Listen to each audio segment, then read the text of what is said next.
YouTube. You guys either play favorites, you are racist. Flex.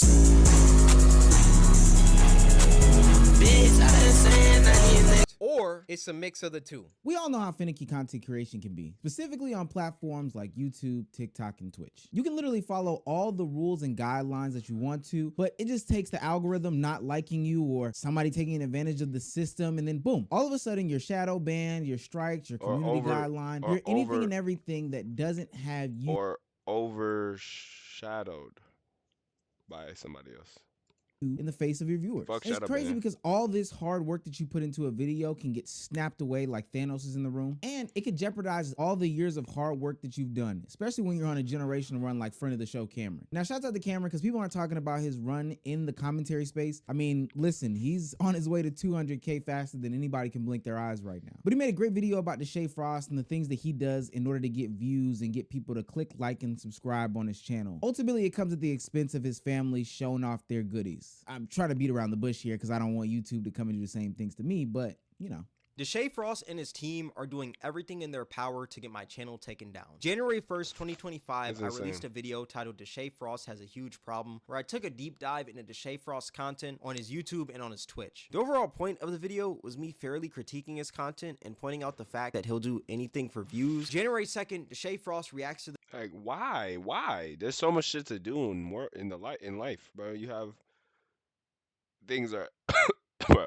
The video on Twitch, I don't and know. he didn't like the video, so him and his audience supported the video live. We're reporting that video. Report. This shit is harassment and bullying. This is harassing me. Dead ass.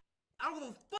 That shit harassed me. Deshae literally pulled a fresh and fit. Like, he sent his audience to go is that not crazy? mass report Cameron's channel and get the video stricken down. The haters tried to kill us. Over 30 plus YouTube channels made videos like slandering our name, whatever it is. Now they're mad that there's consequences of actions, bro. Y'all are not going to be able to run around and drag our name in the mud. Now, ultimately, I do think Deshae Frost was joking. Can that nigga shut up? How does he still have a career, bro?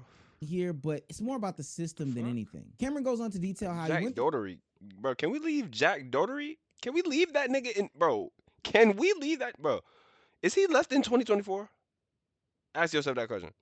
Like, if you watch that nigga still, you need to really like process unsubscribe from my channel. Then uploaded a more blurred version of the video, but literally can't subscribe to his channel and subscribe to mine. Like, that's just not gonna meant nothing to YouTube because 20 minutes later, they literally took the video down. What makes all this worse, and this is something that I think every single YouTuber has experienced before, is that when they do stuff like this, I guess they don't realize it, but commentators take videos from other people's channels and put it into their video and give their own spin on it, their commentary behind it. So the timestamp in which they said that Cameron violated the guidelines is literally from a video that still exists on Deshae's channel to this day. And when reaching out to Team YouTube, they didn't give any clear answers. It was just vagueness upon vagueness upon vagueness, and 3 levels of vagueness, I mean, is just the most unclear thing in the world. Now, Cameron wants some clarification here, and I would too as somebody who uploads videos, because there can only be 2 outcomes because of this. Either it's the mass reporting or YouTube is showing its level of favoritism that it's had for a very long time. I don't think it's any type of secret that these systems in place to these different social media platforms have some sort of favoritism baked into them. Like, different platforms get different preferential treatment, full stop. I remember 2 years ago when Corey Kenshin came out with his video talking about how YouTube age restricted his video showcasing where he played a game, but when people like Markiplier or other gamers played the exact same game, literally they did nothing about it. August 18th, I uploaded The Mortuary Assistant. I let you guys know it got age restricted. YouTube didn't tell me why. All these other YouTubers were playing The Mortuary Assistant, and only my video seemed to be age restricted. Why? So I appealed the restriction.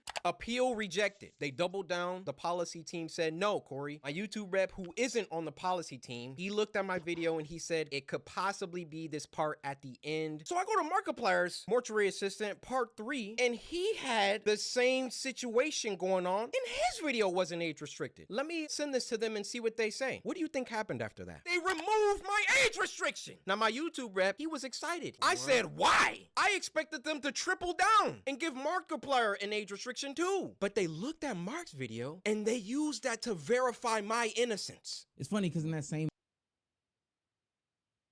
That's insane, bro. video where Corey Kitchen is talking about YouTube's responsibilities and how different. Yeah. No, Cap. I had to do that for my channel.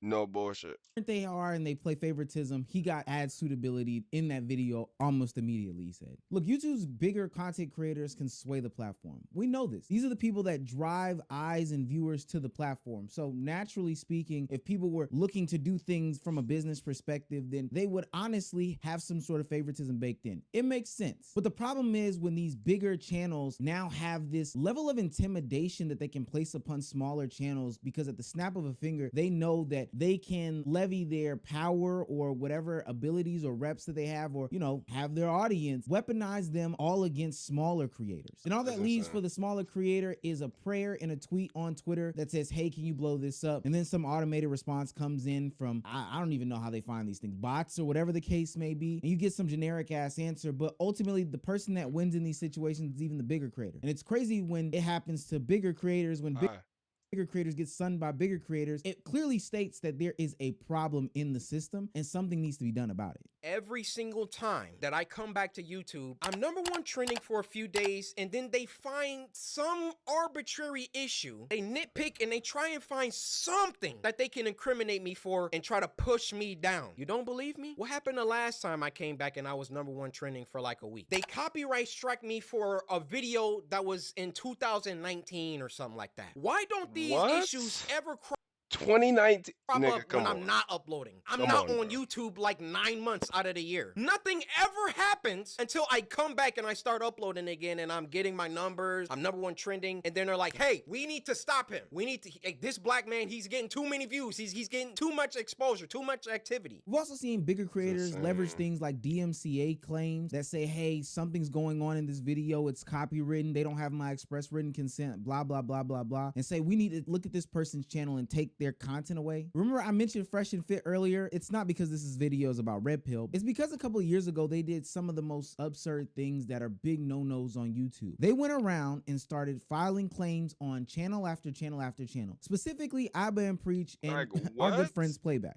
Fresh and Fit trying to get us out of here, my boys. This is also a warning to other channels out there as well. If y'all run into any complications, please be on the lookout, because it seems like they're trying to silence a lot of people and make sure all your videos are removed about them. I've had my fair share of like drama on YouTube, and in most of those situations, it usually is like I'll like see something crazy and I'll call it out, and then that person I'm calling out has a problem with it. I just haven't had someone stoop down to the point where they're striking videos, and I've dealt with some bad actors before, but nothing like what I think we're seeing roll out right now. Not like this. This is like an obvious flagrant abuse of the system that is flawed. Fresh and Fit decided to hit us with dozens of copyright claims. We saw this was probably going to end up coming. Honestly, not upset about it at all. They apologized to us for some of the comments that they made in regards to Preach's significant other. And then afterwards, recently, they decided to copyright claim the video that we did in response to their apology. So imagine being like, yo, we f***ed up, we take accountability, we're sorry. We're like, oh, this is how we feel about your apology, copyright claim.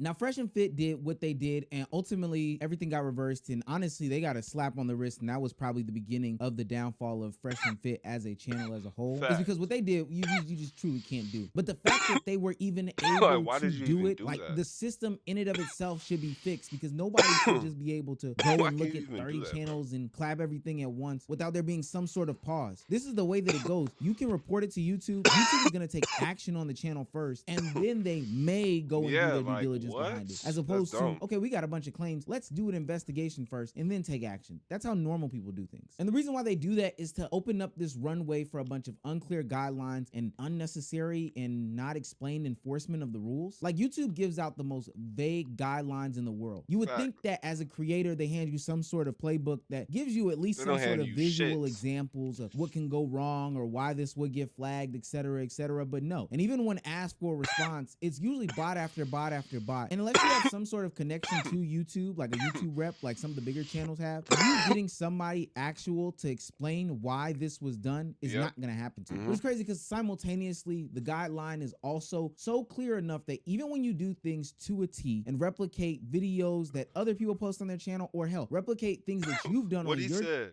Replicate videos we've seen on YouTube.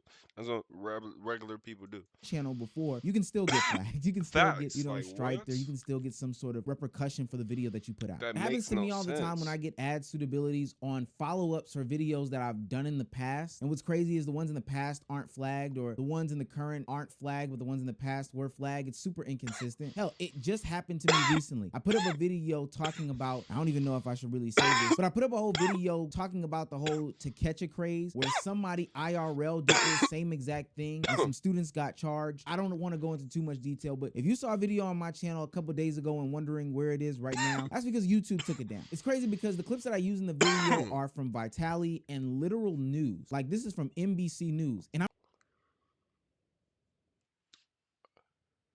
that don't make no goddamn sense. That doesn't make anybody want to do anything on this platform.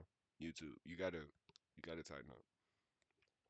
And you actually gotta tighten up, like, for real. I'm not promoting this stuff, I'm condemning it. I'm literally talking down on the actions that are done at the school, but yet YouTube caught me for bullying and harassment. And every single clip that I got can be found on YouTube. Situations like this, to me, are really, really deflating, especially because all we are doing as commentators in some regards is just informing people. Sometimes we give our opinions here and there, but a lot of the information that we're giving is public knowledge. People can go and look at this stuff. We're just doing it in a condensed and a creative way. Me taking literal news should not cause for a video to be taken down. In fact, silencing that is almost like you're silencing the fact that this bad thing is happening. And I know what a lot of people are thinking. I'm a black creator, Cameron's a black creator, Corey's a black creator, Abba and Preach, Playback. There seems to be a theme here. Why is my channel so much more thoroughly scrutinized? Especially so when I've been #1 trending multiple days in a row, which I've done. Okay. I can't say I've been trending, but I'm out of the way. Like, why are y'all niggas focusing on my channel? Done multiple times, and every single should be worried time about I the start people to that's get doing an crazy shit on the uptick in forefront. traction, an uptick in activity, here comes YouTube coming through. Hey, let's get him for that video from 2019. Yeah, you see this, Corey? No, this is bad. It wasn't bad the 9 months that I was off the platform. I cannot 100% prove that race had everything to do with this, but I can tell you the people on that policy team, those shadow people that are anonymous and get to enact their will however they see fit. How can we be sure that they take a black person's video and a white person's video, and it can be the same exact video, and they restrict the black person's video but not the white person's video? Now listen, I've seen content creators of different ilks get away with a bunch of stuff. And I mean a bunch of stuff on all of these platforms. And what I'm about to say isn't new here. I don't know how I can personally prove it, but I see a lot of the rigmarole and hoops and loops that the black content creators have to go through that I don't see with the white content creators. I see quick resolutions. I see putting things up under the rug for a lot of these content creators. I mean, hell, Mr. Beast had I can't even say what I want to say, but he had the stuff on the wall and nobody said anything for years until it was called out in a video middle of last year, whatever the case may be. But God forbid I show Speed, I don't know, call somebody a bitch and he's suspended for 2 weeks. God forbid Cameron calls out another black creator and he gets hit with no answers. God forbid I try to inform people on a trend that is actively harming people and my videos get taken down. Now, God forbid all these things happen. And it's not just us. We can see people in the same niche. I'm talking about same or similar niches have different CPMs, have different RPMs, get different pushes to the algorithm, have, I don't know, same title, same thumbnail, same editing style and everything, and the outcomes are just different on their video. We can see who's at these different creator events between YouTube, Twitch, and TikTok. Hell, Twitch just last year, and I mean late last year, just started embracing Kai Cenat over all the other content creators that were on the platform. And if we talk about how many people are kicked out of the creator program or are marketed by TikTok, get the right brand deals and stuff like that, you would have to think that it's targeted at some point. Now, I don't know what's going to happen to this video. I just need people to understand that it's not us. We want to make it better. We want to make it even. Sometimes it is Team Red. And I love YouTube. YouTube has done a lot for me. Hell yeah. YouTube has done a lot for everybody. Like, I'm down for YouTube, but it's just, and I understand there's a cost at, like, you know, everybody's trying to do this shit, but like at the end of the day, like, what did you expect? You know? I just wish we were on a level playing field. Like, for real. But bro, let's be real. Race wars in 2025. Pretty high tech. If you not ball hog, then die. I got no exit. I just scored the points. I be smoking loud pack. My side got some noise. My turn to the